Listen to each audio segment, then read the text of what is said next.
Isinasab ng mga kawatan na ang siyam na historical markers sa Biñan, Laguna.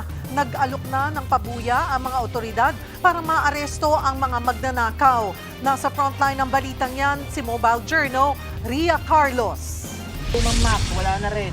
Mga butas sa pader na lang ang naiwan sa pader na ito sa Biñan, Laguna.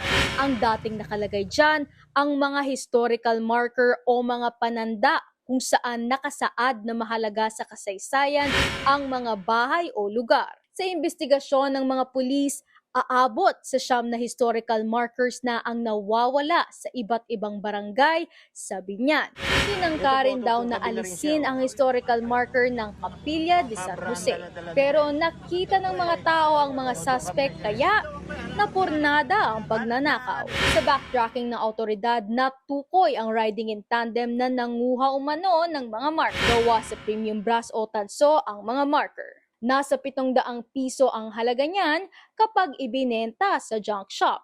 Pero tingin ng mga pulis, sa amin, hindi ako naniniwalang simpleng pagnanakaw ito. I think may malalim na motibo kung sino man na may gawa nito dahil siyam na historical markers ang nawala. Yung parang identify agad nila kung saan kasi pupuntahan at kukunin tong mga nasabing mga markers na ito eh.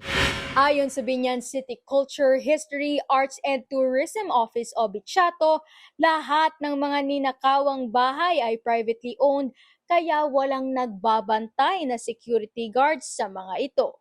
Para sa historian na si Xiao Chua, ang pagnanakaw sa historical markers ay pagnanakaw din sa kasaysayan ng bayan.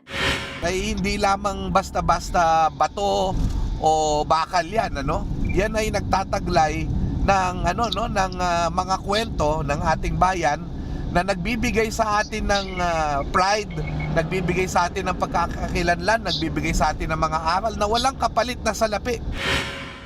Sa ngayon ay hindi pa nahuhuli ang mga kawatan. Ayon naman sa Biñan City Public Order and Safety Office, may 5,000 pisong pabuya sa sino mang makapagbibigay ng impormasyon tungkol sa mga suspect. Nagbabalita mula sa Frontline, Mobile Journal, Ria Carlos.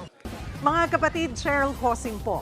Maging maalam at may pakialam sa mga napapanahong issue at headlines. Mag-follow at mag-subscribe na sa social media pages ng News 5.